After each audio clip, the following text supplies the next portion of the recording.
nagkayayaan.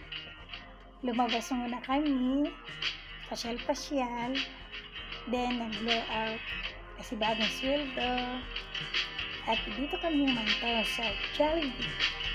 Kain-kain muna, kahit simpleng order lang. Ito nakikita nyo, kasi magtitipid tayo. With discount pa yan. Yun lang ang afford, kumbaga. So, ito muna tayo, merienda muna. Katuwaan lang. Ito nga pala yung favorite ko, peach mango pie.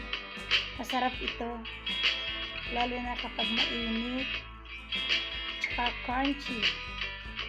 Kita nyo naman ha, ang lutong. Mainit-init pa yan. Then, ayan, yung katas ng mango, ang tamis, delicious. Sarap. Bang may paipal. Katuwaan lang. Joke. Mayroong tinitingnan sa loob. Kunyari hindi makapasok at walang pambili. Joke. At ito nga pala, katapos namin mag-Jollibee, punta naman kami dito sa Carnival. Ay, ito pala yung malapit lang dito sa amin. May fiesta kasi. Ayoko silang pasakayin doon sa Ferris wheel. Sabi ko, tingin-tingin lang tayo, nood-nood, lakad-lakad. Kahit ba hindi sumakay at nanonood lang, nakakapagod din. Kasi ang lawak kaya nitong nilalakad-lakad na ito.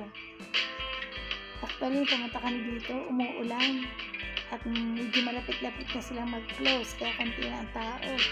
Mas maganda ka ako yung ganitong time, o konti ang tao. Saka umuulan-ulan. Maraming palaro. At pagkatapos, kain muna ulit kami dito sa tabi-tabi. Yan. Yummy yan. Lalo na kung mainit-init pa itong tinapay nila. Parang kubos. Pero walang tatalo pa rin doon sa yung nasa iMall. Masarap talaga. Pagkatapos nito, umuwi na kami. Bumili lang kami ng kakainin namin habang daan.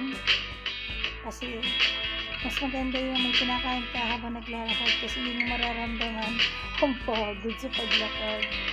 Kasi gabi na. Yummy ito. Masarap. Kahit maliliit lang ang tagtag. Basta mainit yung kubos nila. Masarap.